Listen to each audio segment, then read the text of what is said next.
Hello, I'm Anthony. Arturia have just released the MiniBrute-V, a software plugin emulation of a hardware synthesizer that they first released in 2012. So this was Arturia's first entry into the hardware market. They were primarily known as a software plugin emulator, and now they've come full circle and actually emulated their own equipment, which I'm made up about because I don't own a physical MiniBrute. There's going to be no attempt by me to do any sort of comparison between the two today. We're going to look purely at the MiniBrute on its own merits, and I'm going to do it by way of a preset deconstruction. I've chosen this preset called Angry Duck. This is what it sounds like.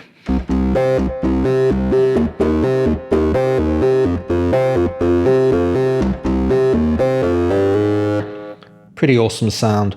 There's a lot of complexity to that sound. Part of the reason why the MiniBrute's been very successful is that it's got very easily accessible but highly configurable modulation sources. The way that I've chosen to go about today is to strip as many of those away as possible so that we can get down to the underlying oscillators, and then I'll add the components back on one at a time and we can hear what they're all doing. So without further ado, let's get underway. The first thing that I need to do is to turn all of the effects off. We have 4 available configurable effects units. They're all doing something in this preset, and for the moment we don't want to hear any of them. So I can press the little power button, press the effects button again to take those away, and that's stripped away that element of the sound. Let's hear what we've got left.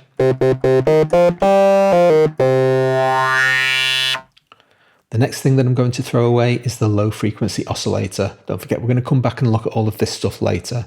I'm just disabling things at the moment.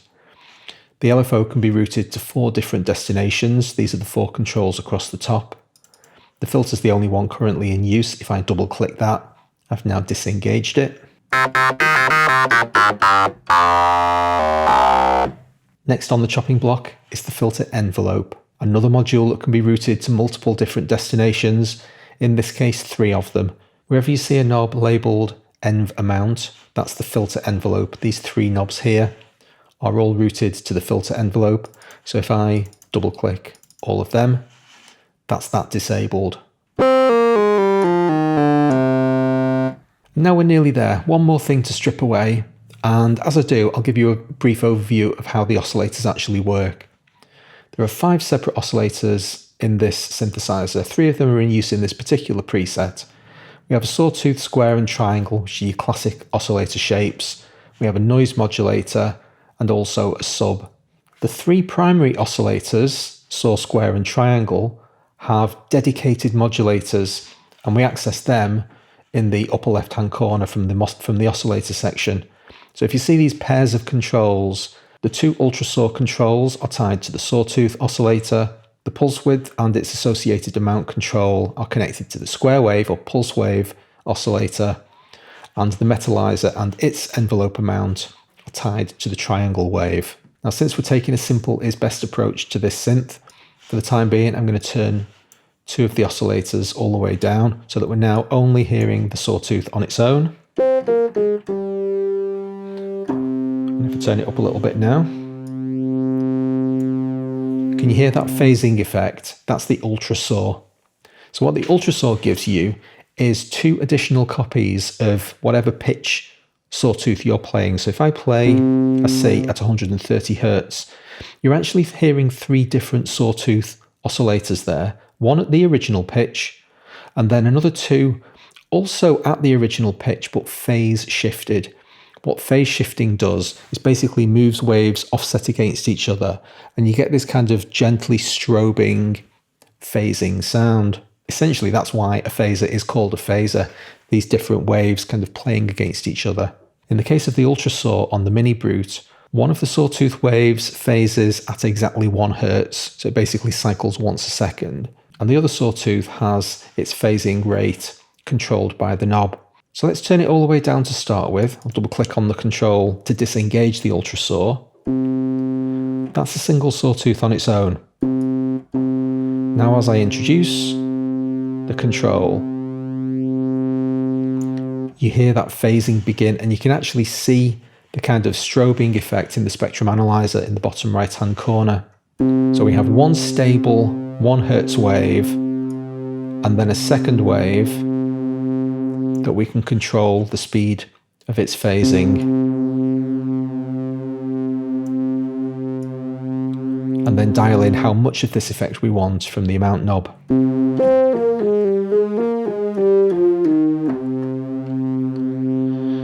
The filter in the MiniBrute takes its design from the Steiner-Parker filter. This first appeared in a synthesizer called the Synthicon in 1975. It's 12 decibels per octave multi-mode filter, which means we can have low pass, band pass, high pass, and notch, 4 different kinds of effects. And in this particular preset, we have a band pass filter, which means that certain frequencies are accentuated. You end up with basically a mountain shape in your spectrum analyzer. As I move the cutoff knob, here's the mountain. We've also got the ultra saw, actually. I'll just strip that away. Here we can now really clearly see the mountainous shape of the bandpass filter. If I switch to low pass, now we've got a more traditional or easily recognizable filter. Low pass is the most common of your filter types. Let's have a quick look at the other controls in the filter while we're here. We have resonance, which is going to accentuate particular frequencies around the cutoff. At the moment, we're still in low pass mode. It doesn't particularly matter. You'll always get a resonant peak around the cutoff point. If I pull the resonance down, you can see that peak disappear in the spectrum analyzer.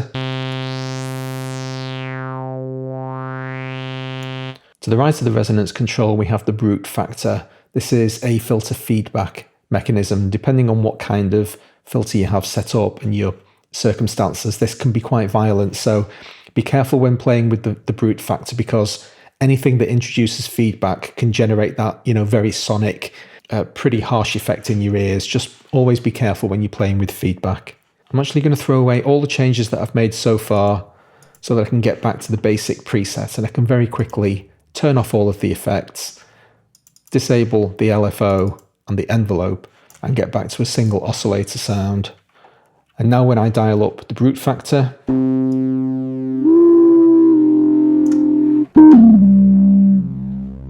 you can hear it feeding back, and I need to control my volumes.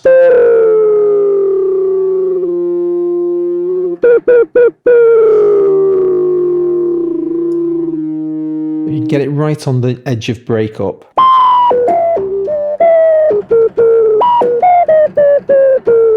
Modular synthesizer enthusiasts everywhere rejoice. Feedback is back. Let's turn the brutality back down a little bit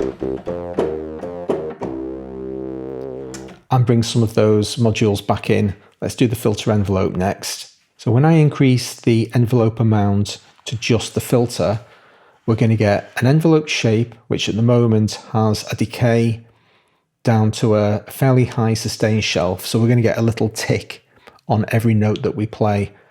And that tick effect is going to be applied to the filter cutoff. You get that. Meow, meow, meow.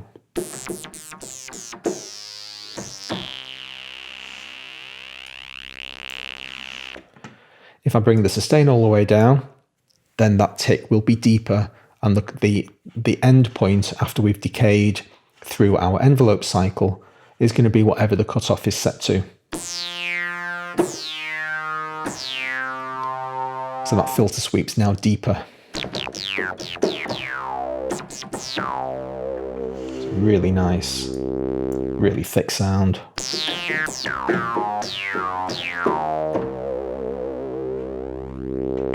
It deserves to be louder. Let's turn it up. Lovely. The next component to bring back in is the low frequency oscillator. So this is a wave dedicated purely as a modulation source. It's not supposed to generate audible sound in its own right. It's got 4 different places that it's connected to. And as we turn any of these controls up or down, we're going to be routing this low frequency oscillator to different places in the synthesizer. So when we re-engage the filter LFO, that's what we started with. Now, in addition to everything else that's going on, we have this brand new cycling wave cycling this quickly.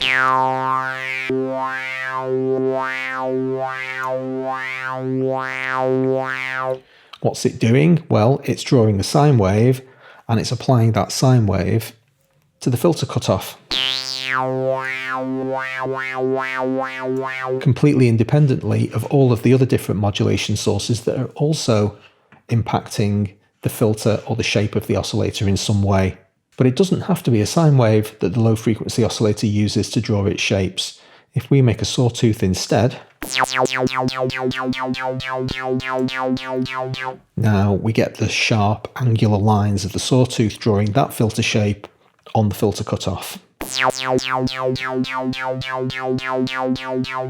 I make the filter amount of the LFO negative, that wave shape is going to be inverted, and now we're going to draw upticking saws.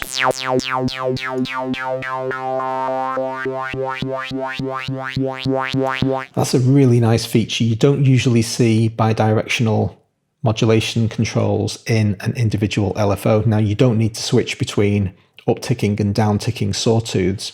You can do it all simply from the modulation source, from the modulation amount. Another really nice thing to do with low frequency oscillators is set them into random stepped. Now it's going to choose a new value for its filter cutoff and periodically change according to how quickly I set the rate.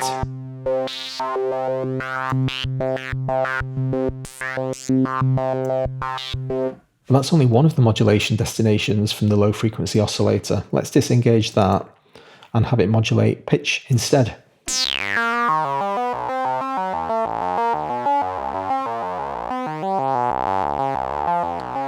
Or let's switch back to a sine wave, disengage pitch, and now modulate volume or amplitude. And we have tremolo. And of course you can route to multiple different destinations simultaneously for complete chaos. The one control I haven't talked about yet is this one on the left hand side, and that's because that's tied in to the other oscillators that we haven't looked at yet. So let's have a look at them now. Once again, I'll throw away the preset and get back to our basic default position. Still not interested in the effects, so let's turn them off. We'll start with the pulse wave oscillator, so I'm going to leave that one as the only thing making any sound, and it's way too loud. Doesn't bear any resemblance to a square or pulse wave at all. That's because it's being filtered and modulated in so many different ways. If I disengage all of those sources, LFO first, then the envelope, then turn the cutoff all the way up so the filter's really not doing anything. I'm also going to put it in low pass filter mode. So I've made 4 changes to the synth. I need to remember what they all are. But now we have a very traditional pulse wave. Now I can demonstrate pulse width.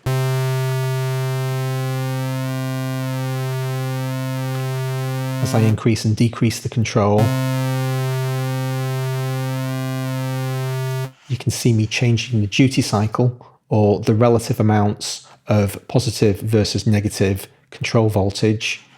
You can see all of that happening in the oscillator. But instead of me manually controlling the pulse width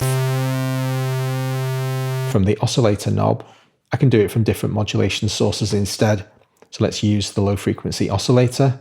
We're going to be modulating PWM, or pulse width modulation.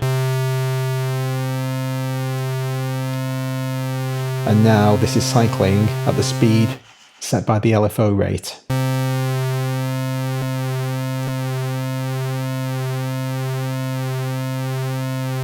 Turn that off and bring in some filter envelope. Now you're seeing a change of volume as well here. Don't forget, we've got stuff going on in the amplifier. I'm not too worried about that. But what we are seeing is the pulse width change over time. I can make it more dramatic by making the difference between maximum and minimum greater. That's what the filter envelope sustain does. There we go. So the wider difference of those two different amounts now. If ever I press accidentally too far into the key, I'm getting a little bit of vibrato on my aftertouch. That's aftertouch as I'm kind of digging into the spongy bit of the key here. I'm being a very bad scientist. Let's do one thing at a time. The other primary oscillator is the triangle oscillator. Doesn't look very much like a triangle though, does it? This has a really interesting effect called metallizer being applied to it. Metallizer is effectively like a wave folding algorithm. You don't particularly need to understand what wave folding is, and it's not a pure description of what's actually going on here, but effectively it's producing an enormous amount of distortion in the wave. If I turn the metallizer all the way down, there's our very traditional gentle looking triangle. Play a higher note. Now as I introduce the metallizer, can you see the wave kind of being folded in on itself? But you also get a sharp spike of distortion, like a resonant spike. Each time you press the key, you get that intense burst of energy, and then it settles down to a fairly traditional wave folding shape where literally the top of the wave is inverted and folded back on itself.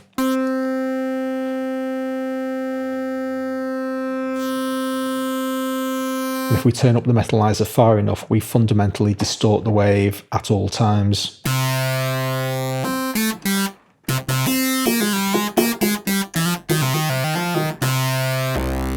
It's the angriest sounding triangle you're ever going to hear. Really fantastic sound. So at this point, let's get back to the original preset. I'll just turn off the effects but leave everything else as is. And the combination of those three different oscillators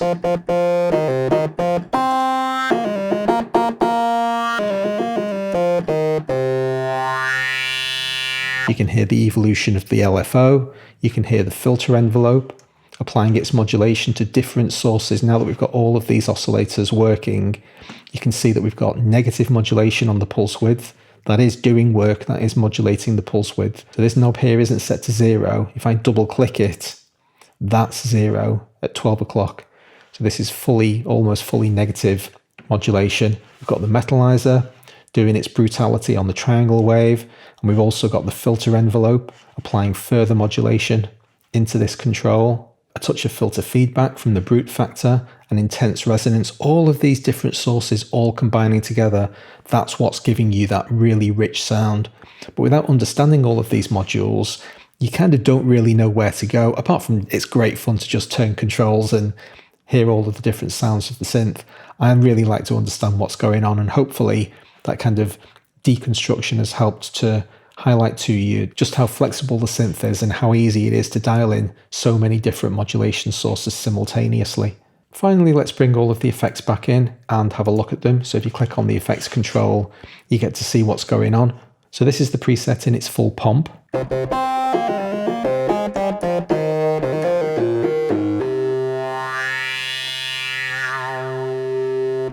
If you click on any of the individual names of the effects, you get a little box that pops up showing you all of your different options. And since I'm an absolute sucker for a nice phaser, let's have a listen to that.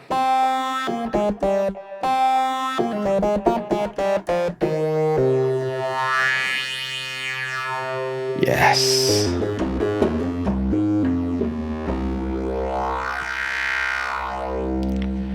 And that'll do us for today. Hope you enjoyed the episode. Please hit like if you did. Don't forget to subscribe to my channel if you haven't already. I'll see you again. Thanks very much.